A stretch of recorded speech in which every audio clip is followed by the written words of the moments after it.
Ramoji film సిటీలో crane ప్రమాదం జరిగింది. ఈ ప్రమాదంలో విస్టెక్ కంపెనీ సీఈఓ సంజయ్ షా మృతి చెందగా కంపెనీ చైర్మన్ విశ్వనాథ్ రాజ్కు తీవ్ర గాయాలయ్యాయి. రామోజీ ఫిల్మ్ సిటీలోని లైమ్ లైట్ గార్డెన్లో విస్టెక్ కంపెనీ సిల్వర్ జూబ్లీ ఫంక్షన్ ఏర్పాటు చేసింది. అయితే ఫంక్షన్లో ఒక్కసారిగా క్రేన్ విరిగి కింద పడడంతో ఈ ప్రమాదంలో ఒకరు మృతి చెందగా మరొకరికి తీవ్ర గాయాలయ్యాయి. వెంటనే వారిని చికిత్స నిమిత్తం యశోద మలక్పేట్ హాస్పిటల్కి తరలించారు. జరిగిన ఘటనపై అబ్దుల్లాపూర్ మెట్ పోలీసులు కేసు నమోదు చేసి దర్యాప్తు ప్రారంభించారు. ఘటనకు సంబంధించి మరిన్ని అప్డేట్స్ మా ప్రతినిధి వాసు అందిస్తారు. వాసు,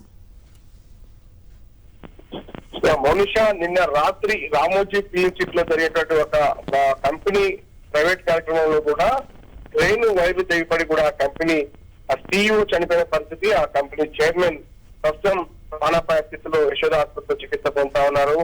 అయితే district company silver Jubilee function కార్యక్రమంలో భాగంగా ఒక ట్రైన్ సహాయంతో కూడా చైర్మన్ ను సీఈఓను కిందికి దించే కార్యక్రమంలో భాగంగా ఒక్కసారిగా ట్రైన్ వైర్లు తెగిపోయి కూడా అక్కడికక్కడే కంపెనీ సీఈఓ చనిపోయిన పరిస్థితి. సంజయ్ షా మృతి చెందాడు. ఇక చైర్మన్ విశ్వనాథ రాజ్ తీవ్ర గాయాల పాలై ప్రస్తుతం ఆసుపత్రిలో చికిత్స పొందాల్సిన పరిస్థితి కూడా విషమంగా ఉన్నట్టుగా తెలుస్తా ఉంది.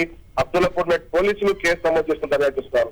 ప్రస్తుతం ఉషా క్రియాన్ మూవీకి సంబంధించినటువంటి వాళ్ళపైన కూడా అబ్దుల్లాపూర్ మెట్ పోలీసులు కేసు నమోదు చేశారు. రామోజీ ఫిల్మ్ సిటీలో నిర్లక్ష్యంగా జరిగినటువంటి కార్యక్రమానికి సంబంధించి ఎలాంటి జాగ్రత్తలు తీసుకోకుండా కూడా చేపట్టిన నేపథ్యంలో కూడా ఒక్కసారిగా ఆ హైట్ నుంచి కింద పడిపోయిన నేపథ్యంలో కూడా విస్టెక్ కంపెనీ సీఈఓ చనిపోయిన పరిస్థితి కనిపిస్తా ఉంది. ప్రస్తుతం చైర్మన్ కూడా ప్రాణాపాయ మాదాపూర్ లో ఉన్నటువంటి కంపెనీకి సంబంధించి 25 ఏళ్లు పూర్తి చేసుకున్న నేపథ్యంలో కూడా సిల్వర్ జూబీ కార్యక్రమాన్ని ఏర్పాటు చేస్తారు ఫిల్మ్ సిటీలో.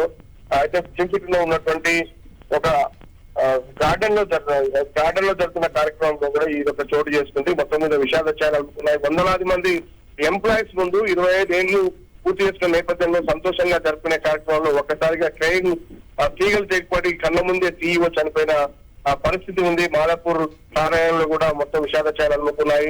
ఆ బంధువులంతా కూడా యశోద ఆసుపత్రికి చేరుకోవడం జరిగింది. వాళ్ళంతా కూడా విలపిస్తున్న ఆ పరిస్థితి కనిపిస్తుంది. కేవలం ఫిల్మ్ సిటీలో సరైన జాగ్రత్తలు లేకపోవడమే ఇందుకు కారణమని ఆరోపణలు చేస్తా ఉన్నారు. పోలీసులు అయితే కేసు నమోదు చేసుకోవడం జరిగింది. దర్యాప్తు కొనసాగిస్తా ఉన్నారు. ఈ వార్త బయటికి రాకుండా కూడా రాత్రి నుంచి ఫిల్మ్ సిటీలోకి ఎవరిని ఎంటర్ చేయకపోవడం, ఎక్కడ కూడా బయటికి పొక్కకుండా జాగ్రత్త పడ్డారు. కానీ పోలీసులు కేసు నమోదు చేసిన నేపథ్యంలో ఎట్టకేలకు ఈ ప్రస్తుతం యొక్క ఘటన వెలుగులోకి వచ్చింది. ఆలస్యంగా వెలుగు చూసినప్పటికీ ఒక కంపెనీ సీఈఓ ప్రాణాలు కోల్పోయారు. ఆ కంపెనీకి సంబంధించినటువంటి యజమాని చైర్మన్ యశోద ఆసుపత్రిలో చికిత్స పొందుతున్నారు. Right, thanks for the updates Vasu.